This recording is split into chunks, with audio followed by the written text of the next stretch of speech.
emotional regulation. I mentioned that on the procrastination video, but this is kind of even applies way past that to even having a conflict, or when you get some piece of bad news and you feel that kind of overwhelmed state. Oh my gosh, what? Okay, here's what people who do well in life do.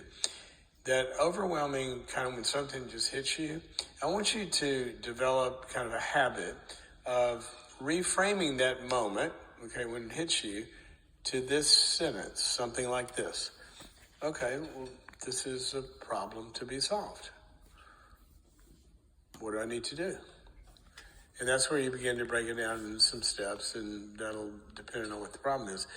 But when bad news comes, one of my favorite verses is in Psalms where it says that, the person who, basically trusts God and has a strong connection with him, it says that he will have no fear of bad news.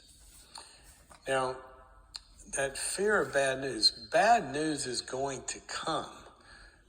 It may be that your flight got delayed. It may be that you burned the dinner. It may be something really bad. Now, in the really bad traumas, I understand that's a totally different deal. If we have something really horrible happen in life. But I'm talking about the stress of normal life when we find out something's not working.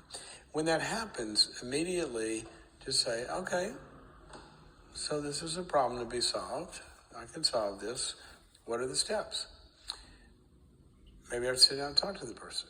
Maybe the first step is sit down and think about, what do I really think about this? Or what are my alternatives? Or what are the choices that I need to make? There's a million things. But that's the way we get through life anyway. Life is about solving problems. But when you get that mindset, when something negative comes, that's just a problem to be solved. Think customer service. What if you were working a customer service line for some big company? When the phone rings, you're not going, oh no, the customer's having a problem. No, you're going, okay, hello. Yeah, what's your problem? Let's see how we can solve this. And there's not stress, it's just a mindset. Now, when we start to do that personally, that can be a life changer. And that's really what people that don't get too rattled kind of walk around with, is some lenses that when things come at them, their brain kind of goes, okay, this is a problem. How are we going to solve it? Just try to reframe it that way. Get in that habit and see what happens. One thing.